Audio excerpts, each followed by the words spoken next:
In this movie, I want to dig a little bit deeper into working with the iris blur, and here I want to show you how you can change the shape of the iris blur from something which is less of a circle or ellipse and more of a rectangle.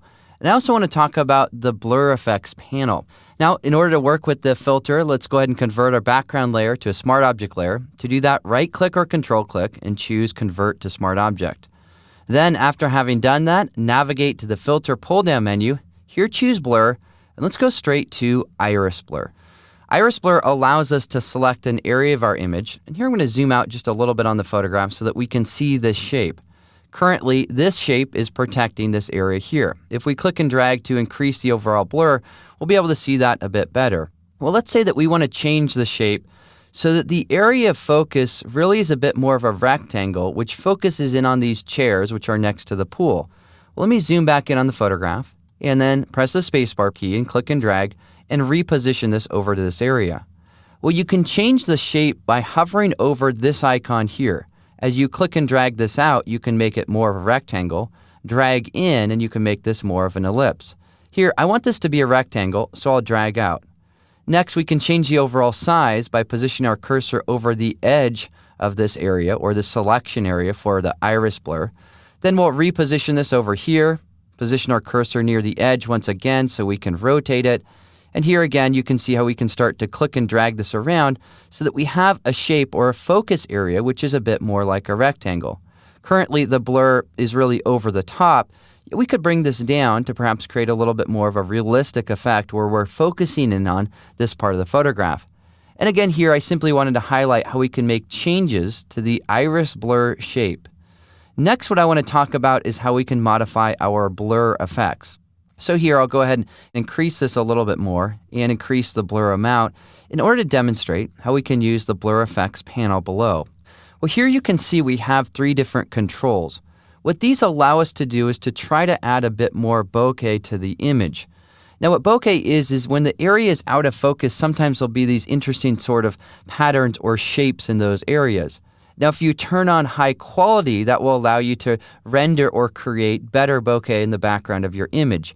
It'll be difficult to see, but sometimes you'll see it will just re-render the small details in the background. I should also point out while I'm up here, when you're working with the iris blur, you can actually have this area a little bit out of focus.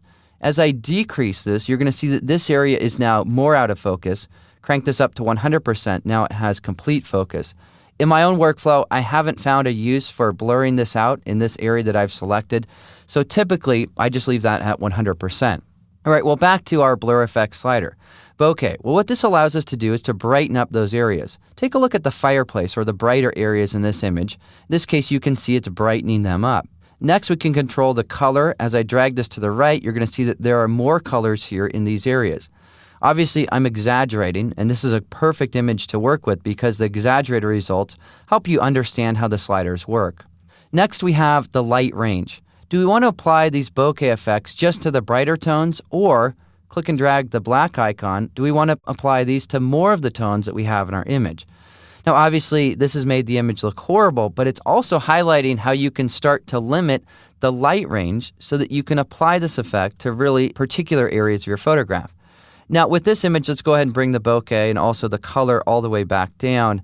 Often what you'll do is just crank this up just a little bit. If you have areas of brightness in the background and you want to brighten those up a little bit more to kind of have a little bit more of a characteristic that an image might have when it was captured with a lens which allowed you to create shallow depth of field.